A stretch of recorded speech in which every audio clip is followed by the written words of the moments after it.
今仔继续来看新竹新埔的远东纺织厂，伫下半暝2点外厂房爆炸。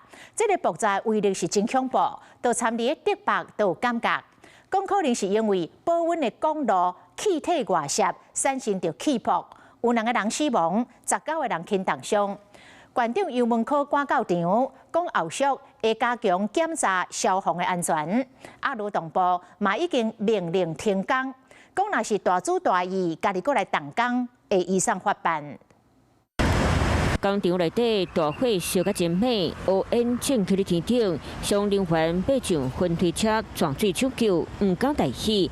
因为这座新竹的远东纺织厂原本拍坏火，过无偌久又搁再倒起来。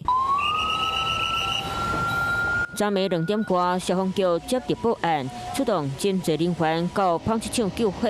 现场的乌烟冒烟散雾，规排救护车停伫咧工厂内底待命，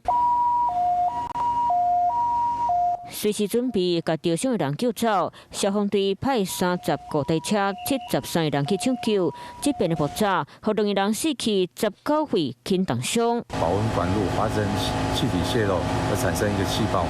造成一个公安的意外。目前大概初估损失呢？这个目前我们还在调查当中。那至于人员的部分的话，目前所知道的话是有2位本国籍的员工罹难。看爆炸过厂房，消防人员搁伫咧抓水拍火，浅青色的瓜皮见着飞球烧甲乌麻麻，边仔搁真侪残骸。 昨暝新竹新埔远东纺织厂7层楼发生爆炸，范围包括17科、弥勒科、中9科等厂房，都上原油的部分管线泄漏引起爆炸。互弥勒科的工程师闪出来扳主管当场去绑死，另外一位17科现场的工程师送到病院不幸过身。大火拢总互2个人死去，19个人轻重伤。目前就把他依治安法把他勒令停工。我们没有同意这个复工之前。 他不能动工，如果动工的话，就是要送司啊，才分开。现在还没开罚。现在后续也会开罚，后续等到有证据。纺织厂的大火，亲像加烈风烧甲真紧，消防人员速度真紧啊！遗憾的是，嘛是有2条宝贵性命被获救。初步了解是导线油泄漏引起的意外，消防官府和厂房拢会彻底调查爆炸真相。